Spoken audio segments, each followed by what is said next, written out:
Hello, this is Alexa with Care Identity, founder and host of the Clinicians Atelier. We're super excited to have Veronica Whitermore with us today to share about her journey with marketing, her private practice and growing. And we're going to go ahead and let her introduce herself. Hi, thanks for having me on the pod. So, I am a licensed mental health counselor.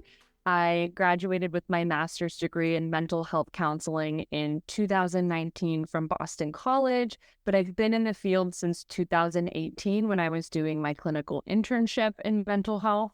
So, when I did my internship, I first started in the hospital setting. I was working at McLean Hospital's OCD Institute, which is in Belmont, Massachusetts.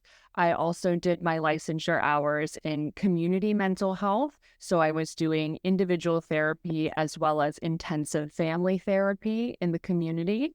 And I've also had experience working at a group private practice before going solo. So I was able to open my own private practice in January of 2023.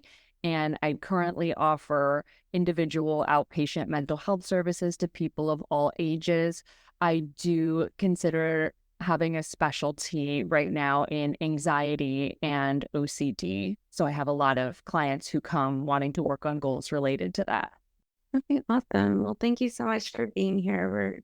I'm really excited. I'm sure we're all excited. All right. So, can you walk us through your journey from working in a group practice to starting your own cash pay practice? And what was the key decision along the way? Sure, that's a great question. So I started at a group private practice when I was still getting my licensure hours. I was working there as well as in the community mental health setting. So I had two jobs at one time. So I was slowly building a base of clients in the group practice. And as I became licensed, I found that I was getting a lot of clients through word of mouth. I had a full caseload there, and I was looking for opportunities to grow. But I was learning that as part of a group practice, there are a lot of costs that go into it for the owner. So usually the pay structure for clinicians working there is a split. So for me, it was 60-40. And I realized that I was getting a lot of great benefits from the practice, but at the same time, I was thinking, what could I be doing more on my own? Since the practice I was at also was using a physical space that they were offering clinicians. However, I'm all telehealth, so I wasn't getting to fully use all the benefits they had. And I figured, it might be great to look into my own place, a lot less overhead costs when you're telehealth. So that was something that came out of the pandemic for me, is that when I was getting my licensure hours, COVID hit. So I actually did most of that online, providing telehealth, and I'm pretty comfortable with that. And it was able to continue for me. So that's how I opened my own place in January 2023, and I made that decision. I gave about 4 months to the group practice, and I was able to take a lot of my clients with me, thankfully. In a lot of practices, when you sign a contract, when you first become employed there, the owners will have you sign a non-compete, meaning you can't take your clients with you. However, I was fortunate enough that the owner of the practice did let me take my clients. So I'm still serving a lot of them today, and I'm very grateful for that. I guess most therapists may be starting from absolute zero, like maybe revisiting your contract. I know doctors typically will check their contracts when they're leaving, and they'll normally hire an attorney, or sometimes they'll try to renegotiate some things if they can right at the end. Or sometimes they may not be able to solicit per se, but maybe one thing is to revisit that contract and kind of see what options do you have, and could you maybe take anyone with you instead of maybe just assuming you can't. Maybe you can, I think that's a good thing you pointed out there, because I hadn't thought about that. We haven't brought that up yet. So I think that's a good point to bring up. Yeah. And while I'm not a lawyer, I think that you can still continue to see clients. I agree. You're not allowed to solicit them to come with you in most cases. However, they are able to search you in their free will right? They can search you online, pull up your name, and reach out to you that way if they'd like to continue with you. Yeah. So yeah, I definitely would maybe definitely revisit that contract and then maybe hire an attorney to maybe look over it just to be safe and sorry, right? So what made you choose to do fully cash pay versus working with insurance? So I have some experience doing administrative work in the past for other medical facilities. And I know the time it takes to sit on the phone with insurance companies, look up every insurance policy, get authorizations. If a claim is denied, that's another call that you're sitting on hold for, going through all the automated prompts. It's just such a tedious process. And for me, I found that taking that time to actually go through insurance, making sure you get paid, making sure your clients are covered, that takes away from the time and energy I'm able to give my clients and really personalize their care. So what I really enjoy is that my clients have the option to get reimbursed if their insurance policy has an out-of-network benefit. So I encourage everybody when they're starting with me to reach out to their insurance, look into that, see what their plan offers them. And then I'm able to put a lot more time into planning our sessions together, planning specific interventions and things that are specific to them that will help them. Versus I know other providers, they may have to actually plan an entire administrative day to get their paperwork done, to call insurance companies. And there's always the fear as well of clawbacks with insurance. They can always come back and take something back if there was something that was an error or they deem something unnecessary. And I know that's a really scary thing for clinicians. Yeah. I think another thing I heard there is I'm very mathematical. I've always ran numbers. And what I hear there is, do I really want to spend hours? Like, let's say my time is worth, let's just throw a random number, $200 an hour. Do I really want to spend, let's say I'm working 5 hours that day, $1,000 of my time making calls or paying someone, even if it's $20 an hour to make calls, and there I just spent $100 of my time having someone call all day? Or do I rather spend that time working with patients or working on patient acquisitions? And so I think that's another thing, is where do you value your time? Where do you want to spend your time? So I think that's another good point that you're bringing up as well. Because when we think of time and we think of marketing and we think of starting a business, although this is more focused, how did you market? How do you do this? At the end of the day, one of the reasons why you want to start a business is because you want to own ownership of your time. You want to connect with your clients and your patients a certain way. And so you also want freedom. And so I can see where you may not want to be buried under paperwork or be, doing all these administrative tasks, and you want to do what you love and do what you're good at. And also, lowering your overhead and not having to spend money on all these extra fees that maybe you can really sit down and evaluate before you start your practice and think of some of these things. If you haven't quite started or you're in the beginning of starting, like, how do I want to manage this? And how do I want to set myself up from the beginning? Yeah. And I also think, as you said, that's also an investment that you can make into building a niche for yourself. So let's say if you're somebody who's going into private practice and you're thinking, I don't really know what I'm specializing in, who my population is. If you're not working with insurance, you also have more wiggle room to invest in a training or a program that can help you build a niche and then build a client base from there. So I know you said you had worked, because since we're on the topic of a niche, I know you had said you worked in OCD anxiety previously already. What made you want to stick with that specific? I enjoyed the work, of course. I think there's a shortage of providers who can do it. And it's a very evidence-based practice.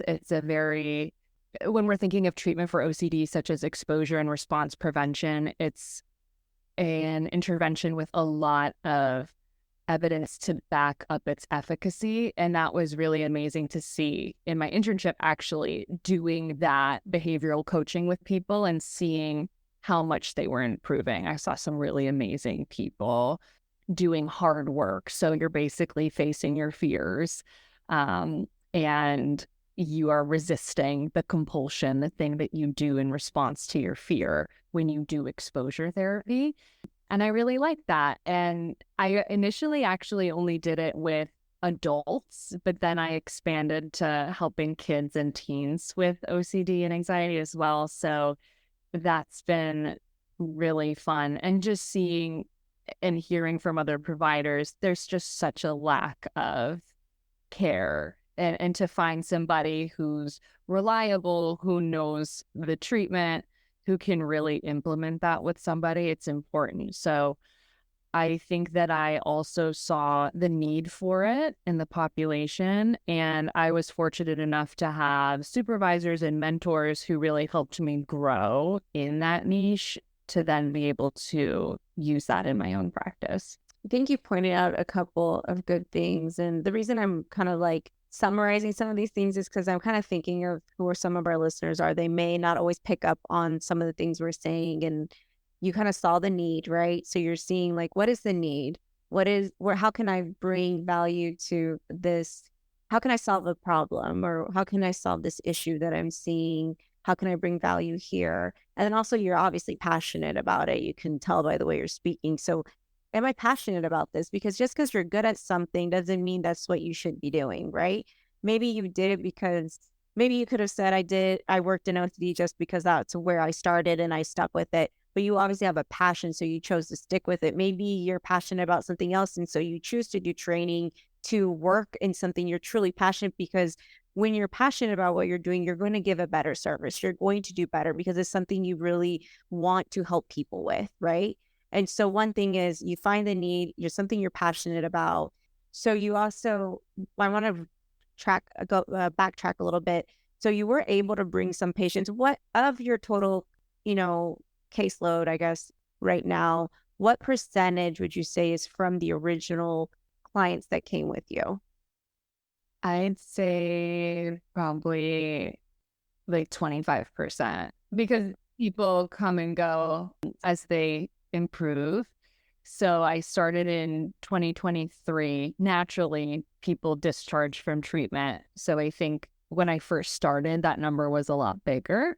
And as I get new people in, it's shrinking. I want to kind of talk about that shift. So you were able to bring quite a few with you, but what have you been able to do between when you started and now to continue growing your practice and filling, when people are leaving, how have you been able to bring in new clients? Yes, so that's a great question. And I would say that collaboration with other providers, especially psychiatrists, has been huge for me. So when I started seeing clients at the group practice, and this was something that I was also doing in my other training site in community mental health, it's part of a client's care. I think it's good quality care to be in touch with somebody's psychiatrist. Now, not everybody will come in with a psychiatrist. Everybody and every family will have their own decision about, do they want to access medication? Do they want to try it out? Some people are very adamant that they only want to do therapy, which I respect whatever people decide. But the folks who do come in with a psychiatrist, when I'm doing an intake with them, I'll ask them to sign a release of information, which gives me consent to speak with their psychiatrist. And if they consent to that, if they're okay, I reach out to that provider. I introduce myself. We talk about goals. So I think it's important to note you don't have to necessarily put yourself in an unfamiliar space to have clients coming to you, but you can build connection with what you already have and your colleagues in the field. So when I started connecting with different psychiatrists for clients, I would provide regular updates.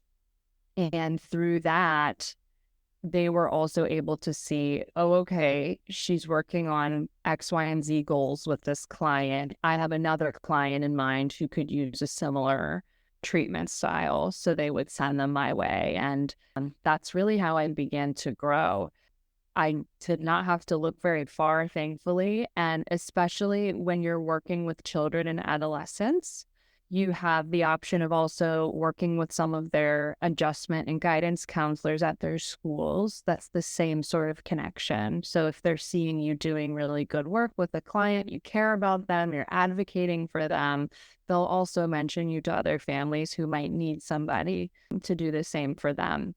That's been a big way. And with kids and adolescents as well, families will share that information with other families that they're friends with, that they care about, who have kids, they're friends with each other. I've just noticed there's such a need for this population, kids and teens, not only just with OCD, but a whole host of things that people are going through. I think families are so motivated to find quality providers for their kids. They would do anything. I want to kind of backtrack. How did you make the connections with the schools? Was that something they reach out to you? Do the parents want you to work with them? Tell me a little more, because that's a little unique. How do you get in touch with the schools, and how are you able to form that relationship? It depends how much a child and family is involved with the school staff. So some of them, they work regularly with their guidance counselors. They see their guidance counselors once a week. Other clients, they never see their guidance counselors at all. It just depends on the needs of the child. So usually when someone comes in or somebody starts talking more with their school counselor, the parent will request that I speak with their school counselor. I'll get a release signed, and then I'll touch base with them and collaborate. There's also meetings that I am able to join sometimes, whether that's just to brainstorm how do we support the student, or sometimes there are also meetings for their support plan at school, their accommodations that they want therapists to be present for and provide their input for. I like that. That's a very unique approach. I mean, obviously we hear of word of mouth and we think of referrals, but just kind of like you saying, reaching out to the sphere of connecting with those that are already working with you and really trying to be proactive in those relationships. And then obviously they're seeing your work ethic and how are you working. So not even necessarily going to random psychiatrists or random providers that you have no connection with, but trying to connect with people that are already working with the same patient. And then therefore there's a trust that's being established. And now they're seeing, okay, I like the way she works. I think like you were saying, there may be another patient of mine that could be a good fit for this person. Yeah, so I think that's actually a really interesting approach, because it's not very salesy. It's just being very proactive of the people that are already in your network that you're already somewhat connecting with indirectly, and then getting the permission, just doing a little those extra steps to make the right connections. And also not just that, but really being able to provide your client or your patient that additional service of collaboration. Exactly. So when I'm calling somebody, I don't have to sell what I'm doing, but it's actually just streamlining this client's care and being on the same page, and it's actually benefiting the client. So this is something that I took away from my time in community mental health. I would often be part of big teams that supported a client, and I really enjoyed that collaborative approach. And that's something that I definitely try to implement in my solo practice whenever I can, whenever there are other people to work with. And many of our listeners are just starting out. What advice would you give them about building a client base when they don't have any established reputation yet?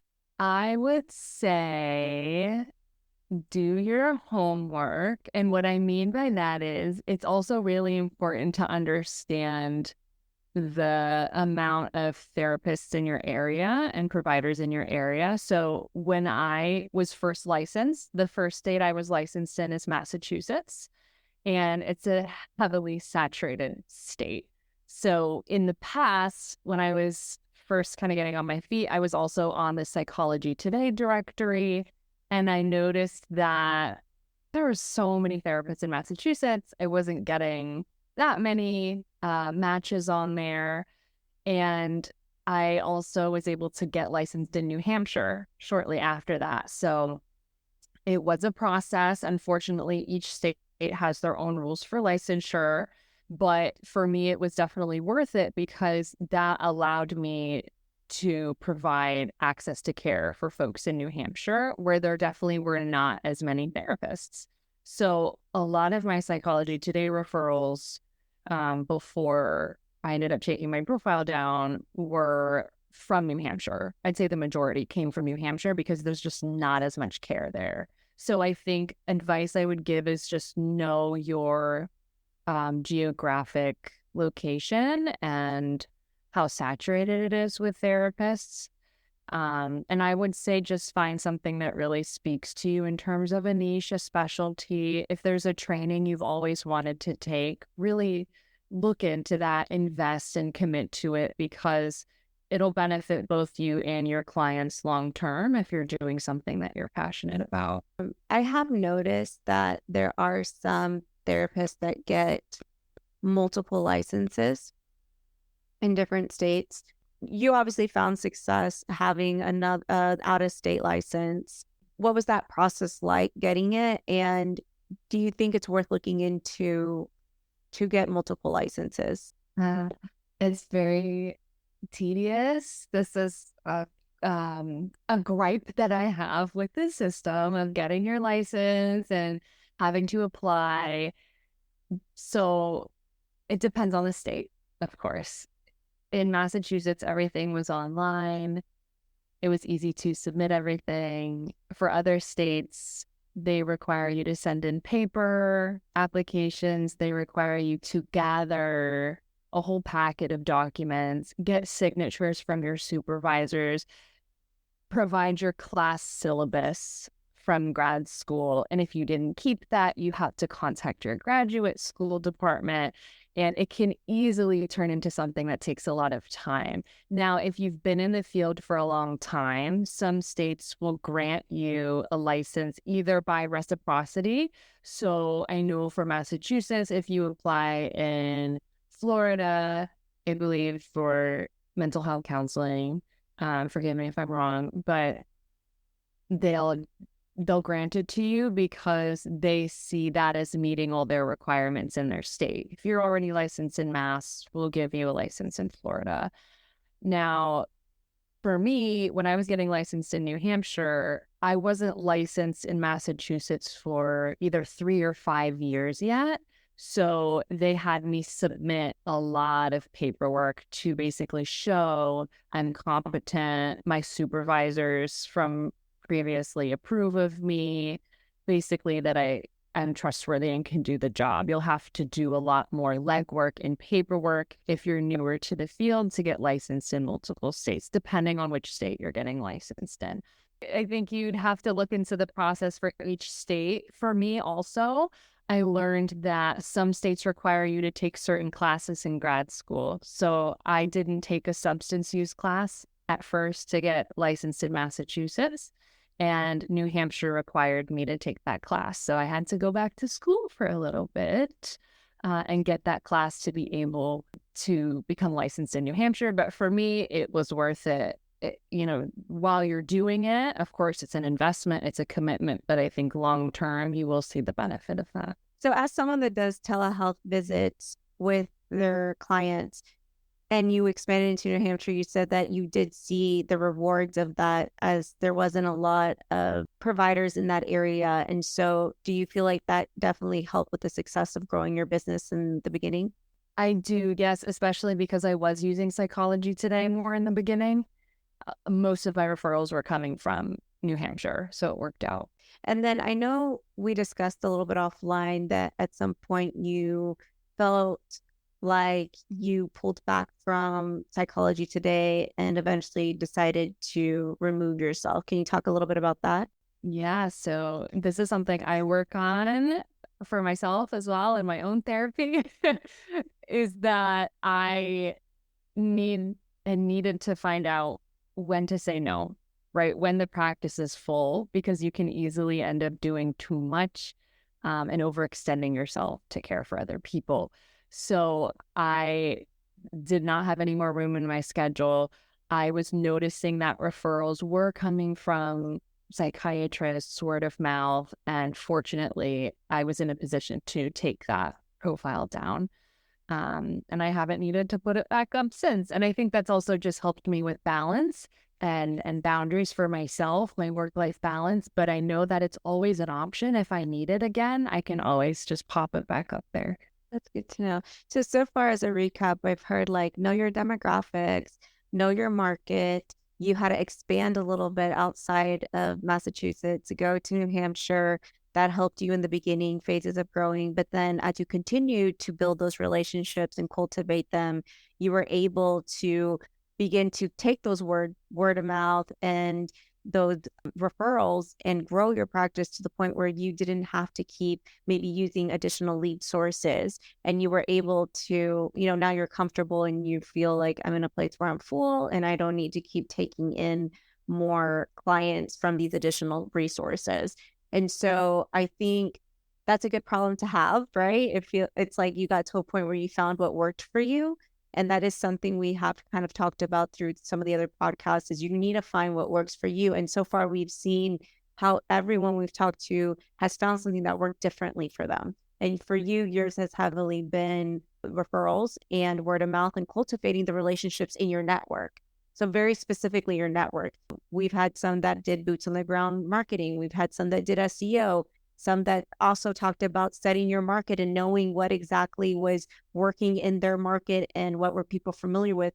So I just want to highlight that, especially if you haven't heard any of the other podcasts yet. But it's good to know, knowing your market, knowing what it is you're providing. Maybe if you see that you're struggling, why is it that you're struggling? Go back and readdress why maybe, is it because it's saturated, like you said, and maybe having to be like, man, I really don't want to have to get another license, but this may be the route I have to take. Right. So that's actually really, I feel like, valuable information. I think another piece of advice I would give people is that there's no quick fix or magic button for referrals. I think you do have to put your eggs in multiple baskets. I think sometimes you do have to get your feet wet in different ways, try out different niches when you're finding your interest. But I also just think that your clients' care is the most important thing. If you're able to show people that you care about them, you will advocate for them, that you show up. That's what really matters to people. And that's what keeps people coming back. Because let's say if you found a great way to get referrals, if you're not providing quality care and your clients don't feel cared about, they're not going to come back. They're going to go find someone else. So I think the referral piece is just part of having a business that stays afloat, but also what you're actually doing in that time with your clients is the most important thing. We haven't talked about this at all yet, but I want to ask you about your website. And I know the website is maybe not the main driver of your traffic, but I am so curious. Tell me a little bit about your website journey. Did you hire someone? Did you build it yourself? Obviously, I'm assuming clients still come visit your website. Tell me a little bit about all that. Yeah, so my website is the main way that clients contact me initially. So they reach out to me through there and then I get back to them. So I actually really enjoy graphic design. I am by no means a professional, but I was able to use a software that was very inexpensive and just play around with it. I think now I use Canva. I make the layout on there and then I just publish it to the website. So everything that has been on my website, I've created, I've added there. And I just try to make it feel professional, but also homey. You want to have this balance, right? I think a lot of websites that I personally go on and take a look at for other therapists, they'll be very, very wordy. And I think it's important to make your website simple so people are getting the information they're looking for. You don't need to provide a history of what therapy is. I think if somebody's coming to your website, they just want to know, can they relate to you? Are you going to care about them?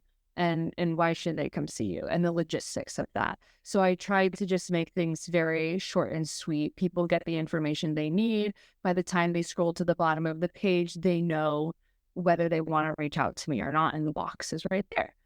So that's how my website came to be.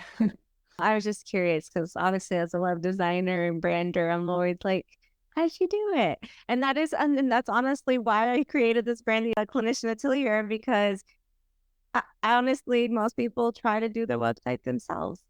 Some people do have a creative eye, and that's totally okay. But some people are like, I wasn't the most creative, but I tried my best, and then I was ready to hire someone.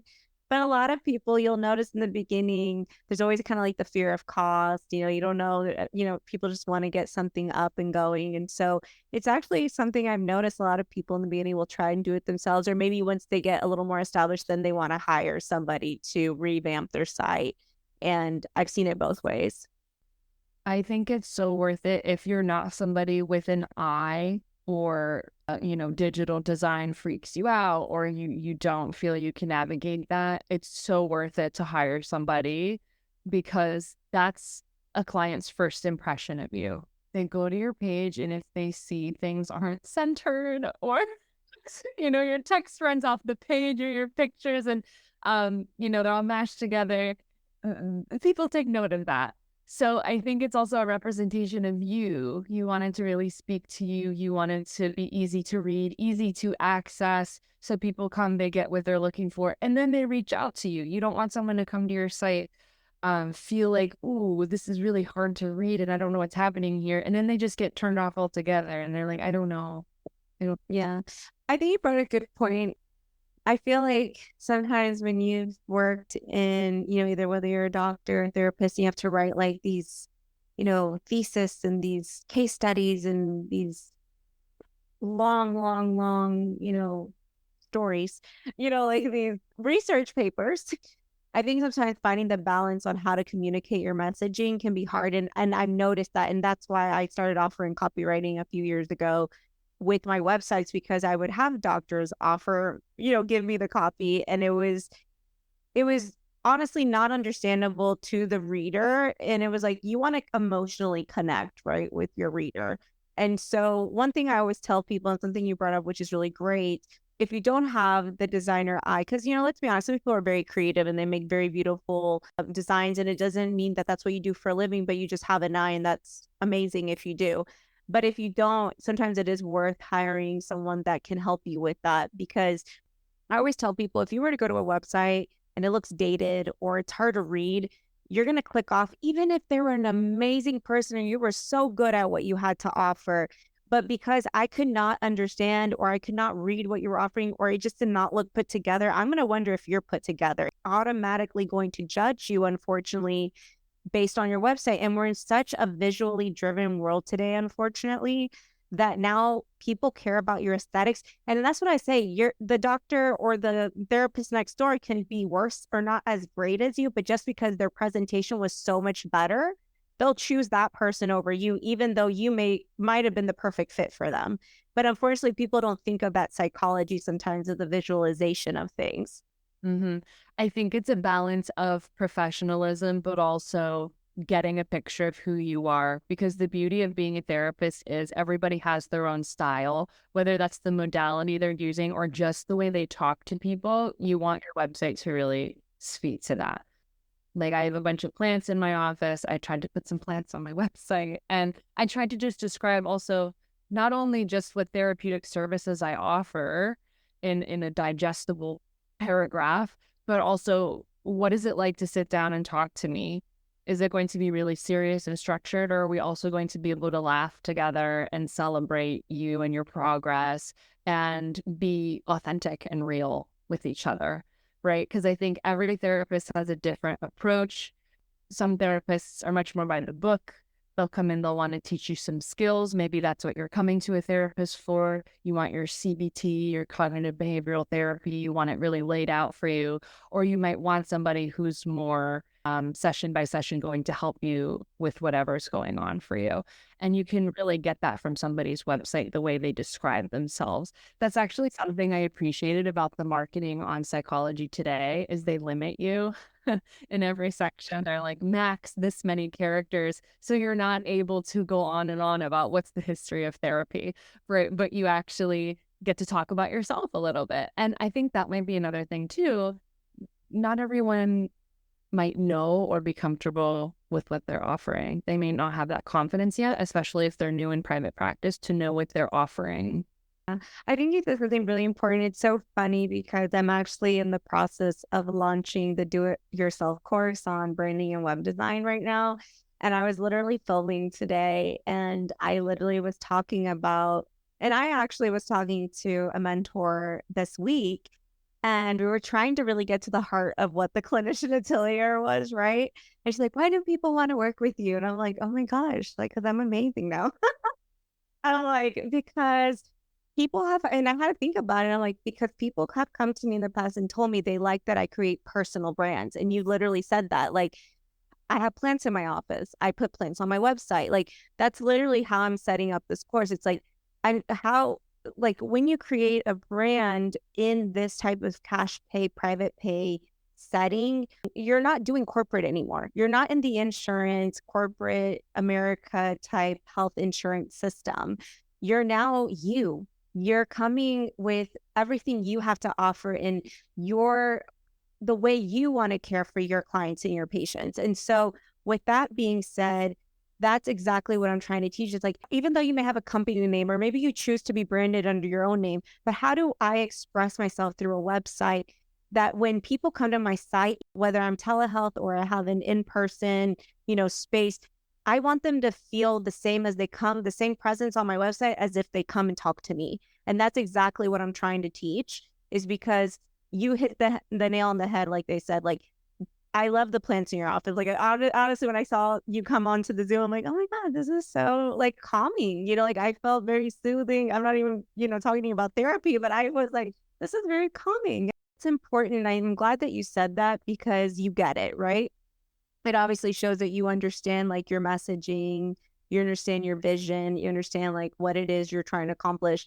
And if anyone takes anything from this podcast today, it's like, I think they should take, how can I reflect myself through my brand? Yes, and you also don't want to be too general and try to appeal to everybody, because just like every client wants to choose their ideal therapist, therapists also want to be able to work well with their clients and be able to help them and make sure they can get people what they need. So I think another piece of advice I would just offer people, and something I work on every single day, is you don't have to get every person to like you or choose you. So if that means, adding more personal flair to your website to really showcase who you are, do that, because then you'll be attracting people who genuinely want to work with you versus trying to accept everybody and then having to change yourself, right, to meet other people. I mean, I think that therapists, we do have to be flexible and meet people's needs, right? And based on where they are when they're coming into therapy. But I also think that the fit is essential. And just like you said, the website is going to give a really good impression of who you are as a therapist and why somebody might want to work with you. Like, you totally get it. And I was just like, I feel understood. Lastly, as we wrap it up, what's the one piece of advice you'd give to a therapist who's on the fence about starting their own cash pay practice? Do it. Do it. Don't be scared. I was scared when I was first thinking about it. I was terrified. I was crying. I had so many things on my checklist. But as long as you do your homework, you look up everything you need for the business license in your state, you get your platform up and running, you have a basic website, even if you need to have that at first, you get your electronic medical software going, and just take care of the basics. And you don't have to go in 100% at first. If you want to start your private practice on the side and see where it goes, and maybe, see the rate of referrals coming, do that while you're doing something else. And I think that it's such an ideal time to start a practice, especially if you're telehealth, because you can really reduce your overhead costs. You can try it out without completely breaking your bank. It is an investment to get everything going, I will say that. But, as long as you get the basics covered, You figure out taxes, which do any of us know how to do taxes? I'm not sure. How, look into an accountant, talk with people, do your research. I think there's also a lot of amazing Facebook groups too. If you wanted to go in there and post, I'm thinking of starting a practice, what do I do? There are also people who can walk you through that exact process, and how to get started. So I think that if it's fear that's holding you back from doing it, definitely challenge that a little bit. I am a therapist, so I'm biased saying that, but it's definitely possible, and you can start small, and think about what you might like to do and what you can specialize in. You can do it. I love that. Well, I'm so appreciative that you took the time to show up today and be here and share all this super valuable information with us. And thank you so much for your time. Thanks for having me, Alexa, anytime. I hope this was helpful. Thank you for joining today's episode. I hope you found a lot of value. If you want to share your story of how you've grown and marketed your practice, reach out to me, follow us at the Clinician Atelier, or visit our website at theclinicianatelier.com.